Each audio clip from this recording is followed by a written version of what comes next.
Final setting is the ISO. ISO, the third piece of the exposure triangle puzzle, is a measure of how sensitive the sensor is to light. The higher the ISO, the more sensitive your camera sensor is to light, and the more sensitive the sensor, the brighter the image. On the other hand, the lower the ISO, the less sensitive your camera sensor is to light, resulting in a darker image.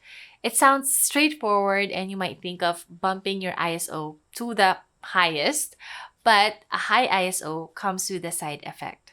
A high ISO can create noise, which can reduce the image quality and can result in a less sharp look.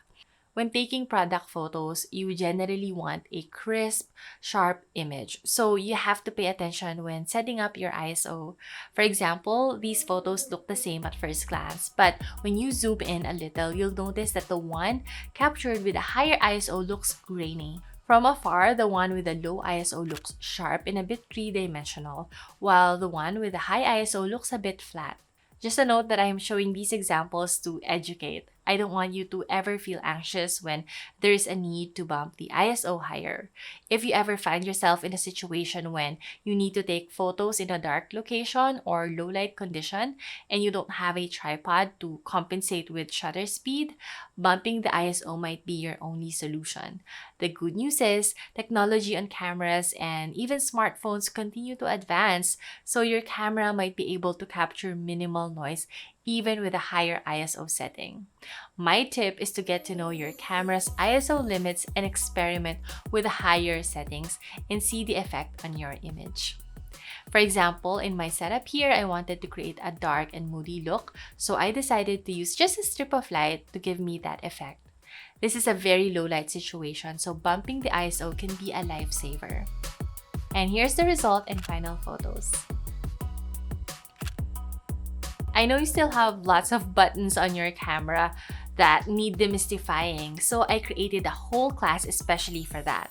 You can access this class plus 35,000 classes taught by amazing creators and photographers around the world, starting with a 1 month free. I added a 30 days free link in the description below. My top tip is to learn one setting at a time. I use manual mode 90% of the time, and I encourage you to really practice it. But if ever it gets overwhelming, start with the priority modes.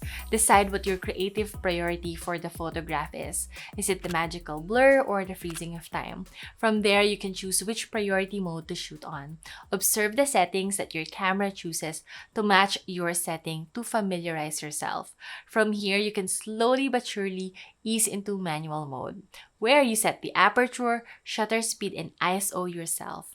Before you know it, operating your camera and shooting in manual mode is second nature to you. That is it for this video. If you have any questions or if you tried any of these tips, please comment below.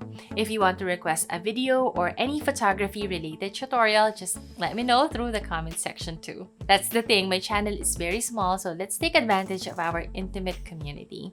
You can help me too by liking and subscribing, plus you'll be the first to know when I upload photography videos and tutorials. I hope you enjoyed all of that, and I hope to see you in my other videos. Bye!